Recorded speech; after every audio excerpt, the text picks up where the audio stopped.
Slogan যেটি কিন্তু হচ্ছে একটি জাতির আবেগ, ঐতিহ্য ও প্রতীক হতে পারে এবং এটা শুধুমাত্র যে বাংলাদেশেই না, বিশেষ অন্যান্য দেশেও কিন্তু এই স্লোগান গুলো পরিবর্তন হতে থাকে সময়ের সাথে সাথে।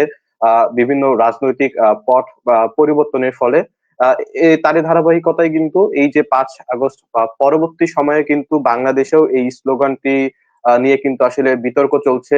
বিশেষ করে যারা আওয়ামী লীগ সমর্থিত যারা রয়েছেন তারা জয় বাংলা স্লোগানটি নিয়ে কথা বলছে, এবং যারা হচ্ছে এই যে বাংলাদেশ সেই সাধারণ জনগণ রয়েছেন তারা কাছে কিন্তু এই জয় বাংলা স্লোগানটি কিন্তু বর্তমান সময়ে একটি ঘৃণার একটি বিষয় হয়ে দাঁড়িয়েছে।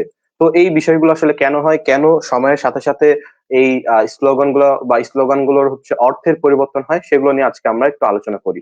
তো আমরা যদি প্রথমে জয় বাংলা স্লোগান নিয়ে কথা বলি, তাহলে জয় মানে হচ্ছে তো বিজয়, এবং এটাই হচ্ছে 1971 সালে যখন মহান মুক্তিযুদ্ধ হয় সেই সময় কিন্তু জয় বাংলা স্লোগানটি বাংলাদেশের মানুষের কাছে খুবই প্রিয় ছিল, এবং এটি কিন্তু মুক্তিযুদ্ধের সময় বাংলাদেশের মানুষকে এই স্লোগানটি কিন্তু উজ্জীবিত করত।